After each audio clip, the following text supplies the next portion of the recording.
Challenge vous est proposé par Cash Assurance.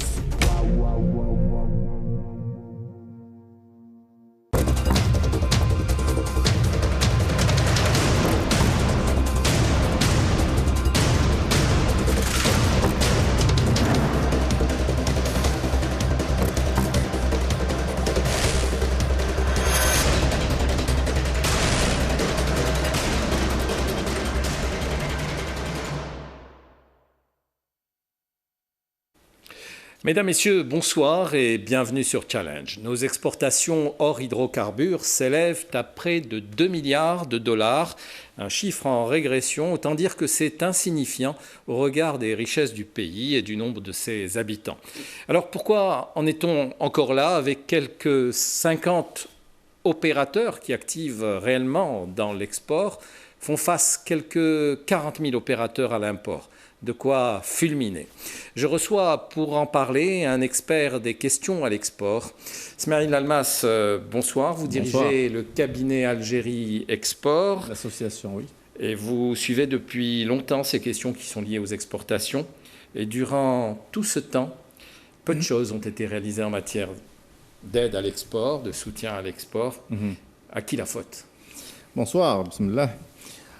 Effectivement, vous savez, l'exportation est un dossier très, très délicat. Depuis des années qu'on en parle, rien ne bouge. Rien ne bouge. Effectivement, vous avez cité vous avez parlé de 2 milliards d'exportations. Il faut savoir aussi que sur les 2 milliards, nous avons quand même 60% de dérivés de pétrole.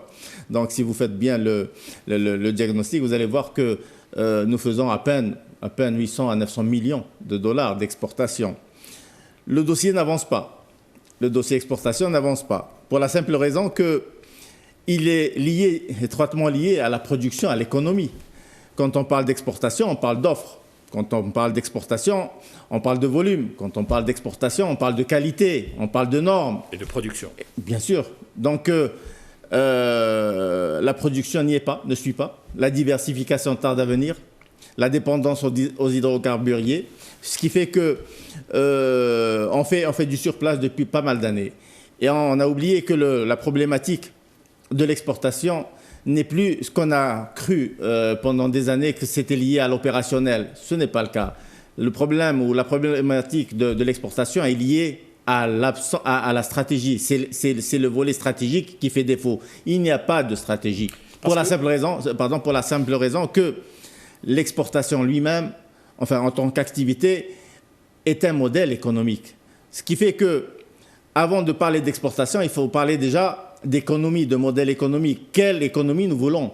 À partir de là, nous devons construire une économie basée sur l'exportation. Mais ce n'est pas le cas, tout simplement parce que nous avons oublié l'aspect économique. On s'est orienté surtout sur la politique en oubliant que l'économie est le cœur de la politique. La politique, le social et l'économie sous-tendent tout cela. Alors effectivement, donc il aurait fallu une vision, une stratégie, et dans laquelle le volet exportation aurait été introduit. Est-ce que cette fois-ci, avec le nouveau gouvernement et le climat qui fait pression aujourd'hui avec la crise, est-ce qu'aujourd'hui on peut penser, croire que ça va changer, même pour l'exportation? Vous savez, on m'a toujours qualifié de pessimiste. Si vous vous rappelez, il y a 2 ou 3 années, on avait fait une émission, il y a 2 ans, l'année passée, sur le Forum africain, etc. On avait parlé beaucoup d'exportation à l'époque.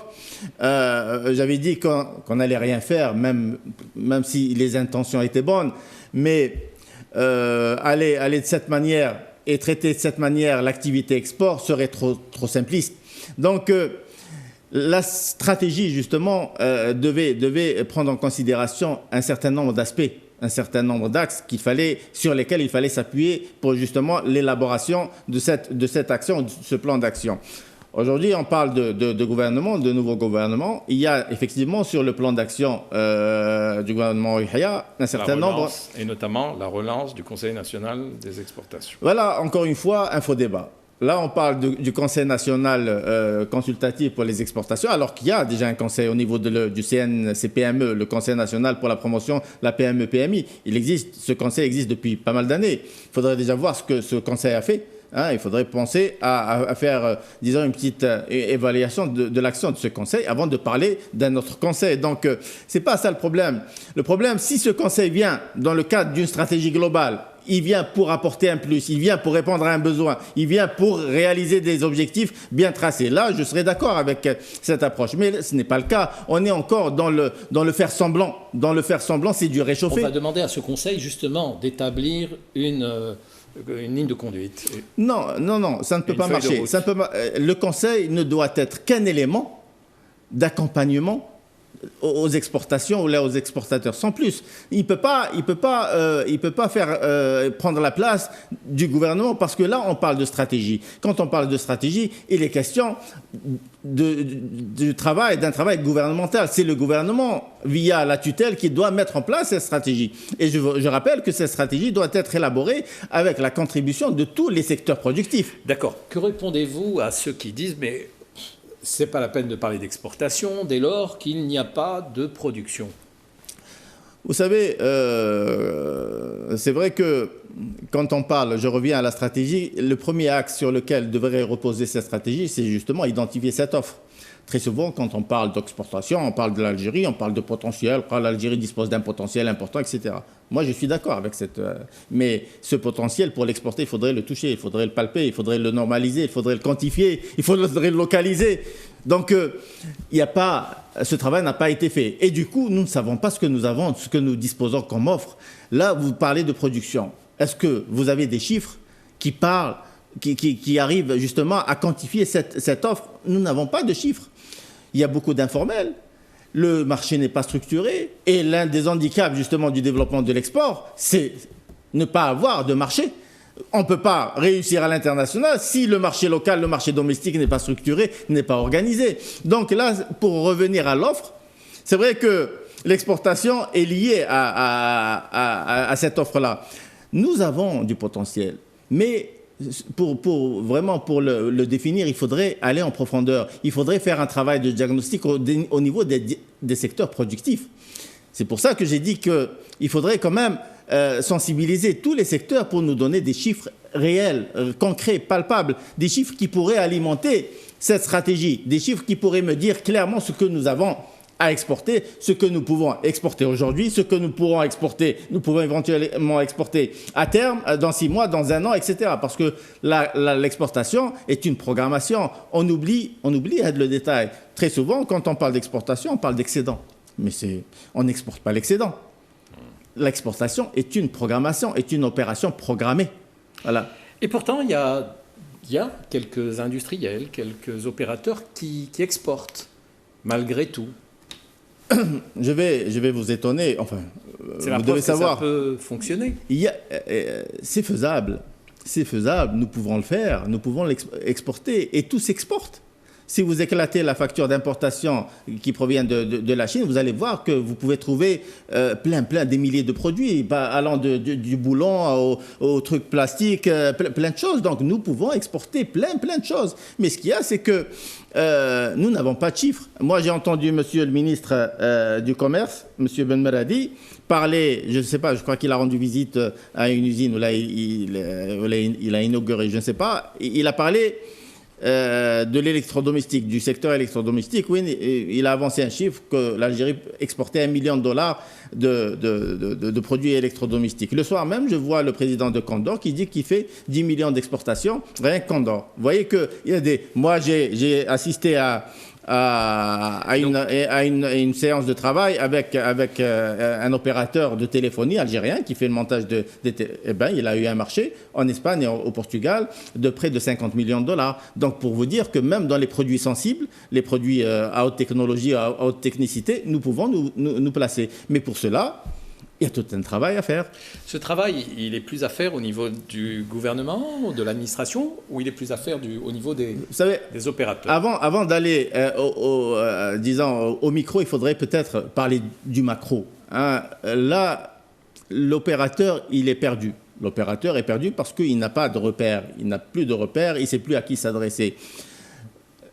J'avais appelé à la création, si vous vous rappelez, d'un ministère du commerce extérieur qui devait prendre les 3 axes importants de ce commerce extérieur, notamment le développement des exportations, la régulation des importations et l'attrait des IDE, qui font défaut, justement.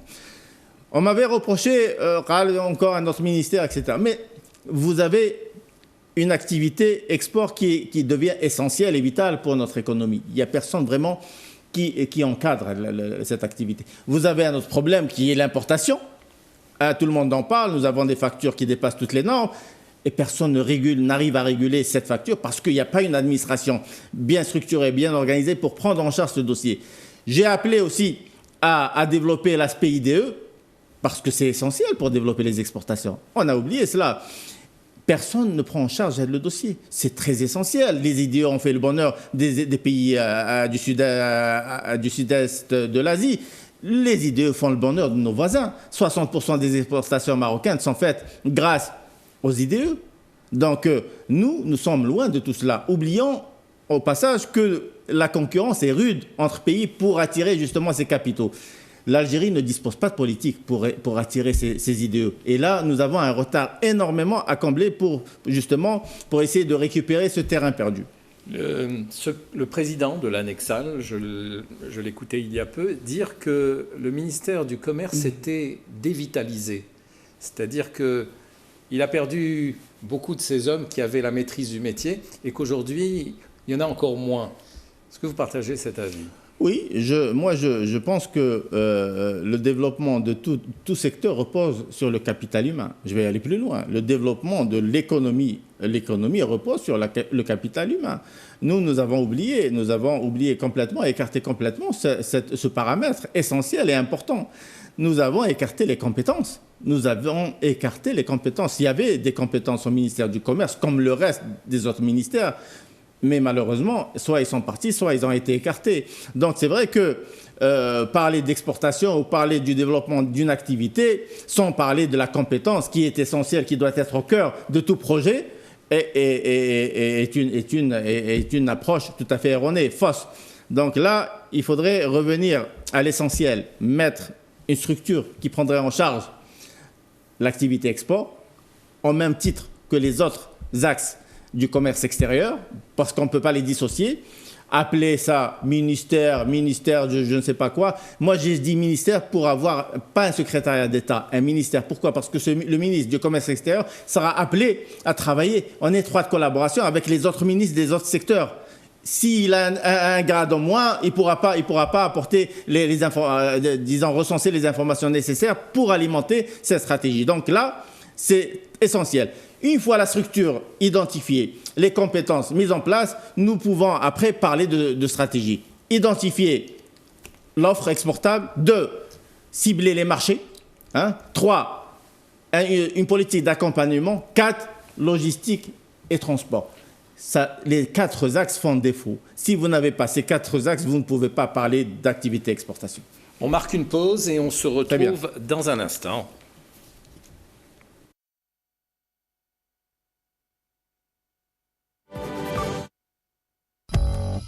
Entreprises et particuliers, vous vous posez des questions sur la meilleure façon de couvrir vos biens ? Ne cherchez plus. Cash Assurance vous assure un traitement personnalisé, efficace et à des prix concurrentiels. N'hésitez pas, des professionnels sont à votre écoute.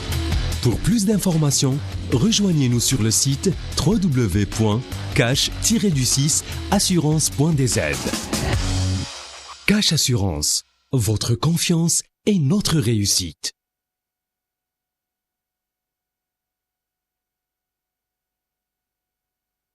Voilà, retour sur le plateau avec notre invité Ismaël Almas. Alors, maintenant, je voudrais que vous décriviez aux téléspectateurs quelle est la réalité de l'exportation aujourd'hui, sur quoi on exporte, sur quoi on est fort, qu'est-ce qui bloque concrètement. Je commencerai par la troisième. Quels sont les soucis aujourd'hui des exportateurs qui remontent vers vous ? Je commencerai par la dernière question. C'est très difficile de sortir avec un diagnostic de ce côté-là. Pourquoi ? Vous prenez 2 exportateurs. Alors le premier vous dira, c'est un exportateur, 2 exportateurs dans le même environnement économique qui font pratiquement les mêmes produits. Vous allez prendre le premier, il vous dira, j'ai plein de problèmes dans l'exportation, ça ne veut pas marcher, ça ne veut pas décoller.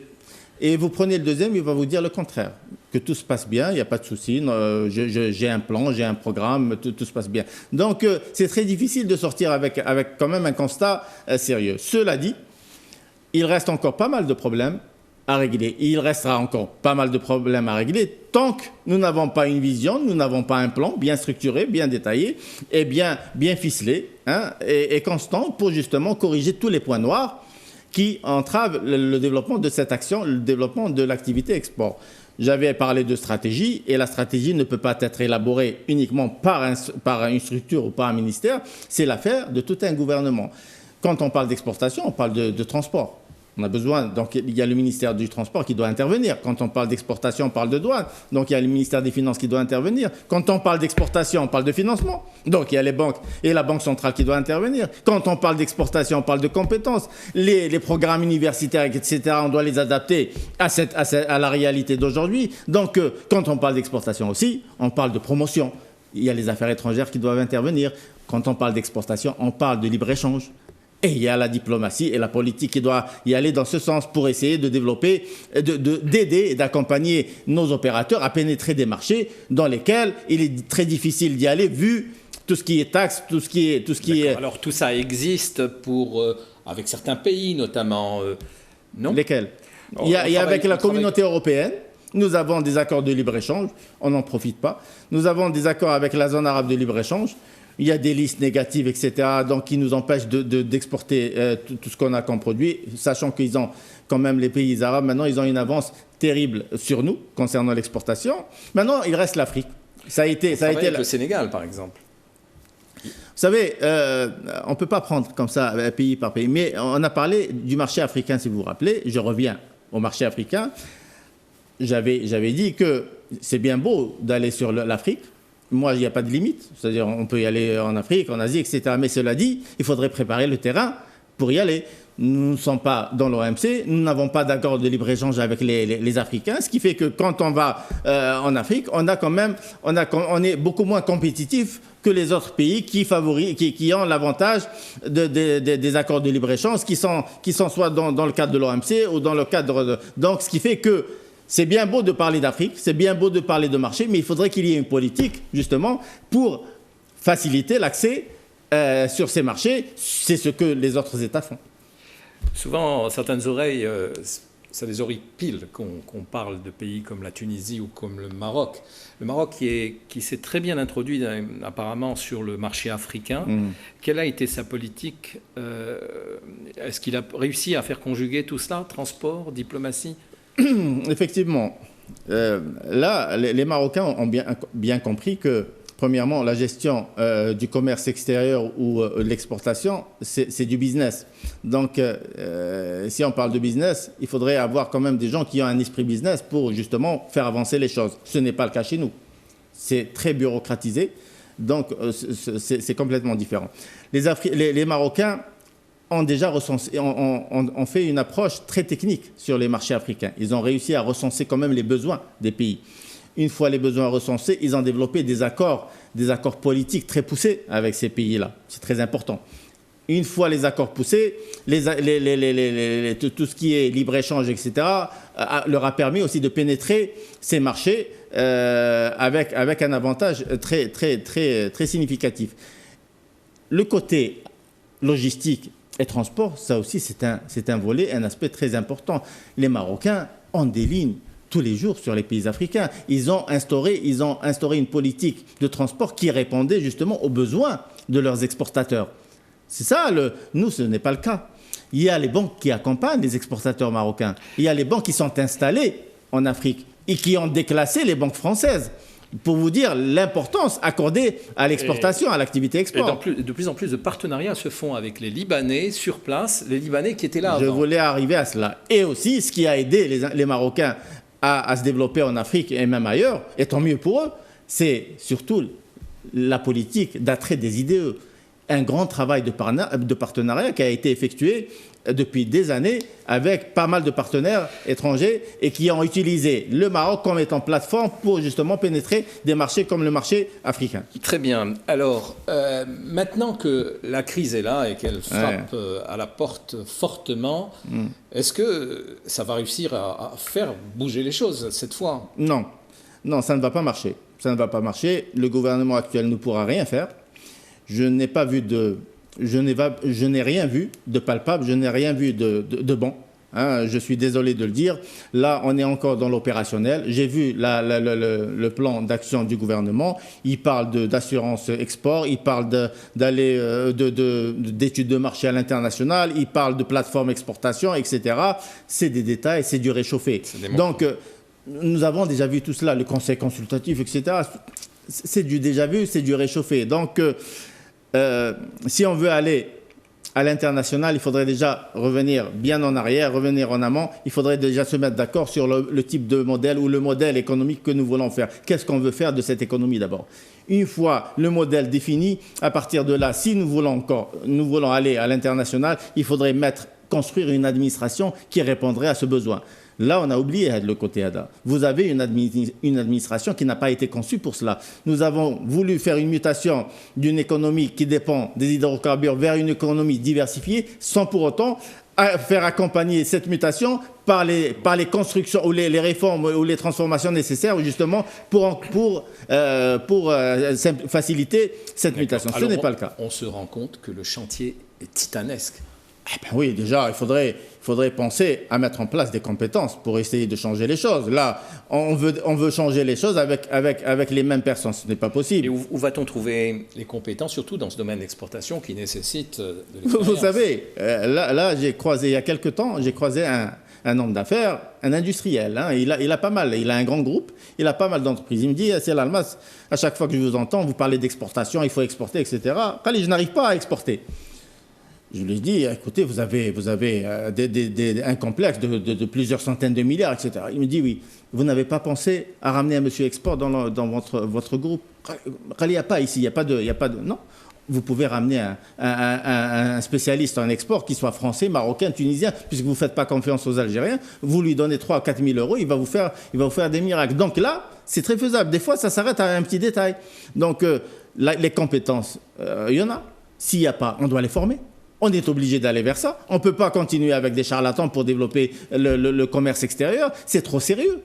Il faut travailler sur des objectifs maintenant. Ah ben oui, mais de toute façon, on ne peut pas continuer comme ça. Là, on navigue à vue, on ne peut pas y aller, on ne peut pas continuer éternellement à parler de l'exportation à chaque changement de gouvernement et revenir en arrière et revoir ce qui... Non, il faudrait penser à mettre en place... Je reviens à la stratégie, c'est très important. Mettre en place une stratégie, développer les différents axes nécessaires pour réussir cette activité export. Et bien sûr, avant tout cela, il faudrait mettre en place une structure pour gérer, pour structurer et organiser l'activité export sans la dissocier de l'importation et des IDE. Alors, juste pour répondre à un souci d'un opérateur à l'export qui souhaiterait pénétrer par les dates la Chine et la Turquie, il semble qu'il ait des difficultés à y aller. Est-ce que on a des difficultés à pénétrer ces marchés? Pourquoi? Non, on manque d'intelligence. On manque d'intelligence, je ne parle pas de l'opérateur, on manque d'intelligence au niveau du gouvernement. Vous faites 8 milliards d'importations de produits chinois. On ne fait rien comme exportation, on ne fait pas de chiffres avec ce pays-là. La moindre des choses, c'est d'aller négocier avec ces gens-là et leur imposer quand même de prendre 2 ou 3 milliards de produits algériens. Vous allez me dire quoi? Parmi ces milliards, on peut placer les dates. Donc même s'il y a des taxes au niveau de la Chine et au niveau de la Turquie, qui nous pénalisent parce que d'autres pays font la même chose et ils bénéficient des avantages de libre-échange avec ces pays-là, nous pouvons emprunter une autre voie, aller vers l'autolimitation, par exemple, en négociant avec des pays comme la Chine, en obligeant ces pays-là de prendre des produits, sinon on réduit la facture d'importation. Donc, c'est du business, c'est des négociations. Mais qui va le faire? Qui va le faire au niveau du gouvernement? Smaïn Almas, je vous remercie. Merci à vous. Et je vous dis à très bientôt sur Inch'Allah. notre plateau. Merci, bonne soirée. Merci à vous, chers téléspectateurs. Et voilà, donc je vous dis à la semaine prochaine pour un nouveau débat de Challenge.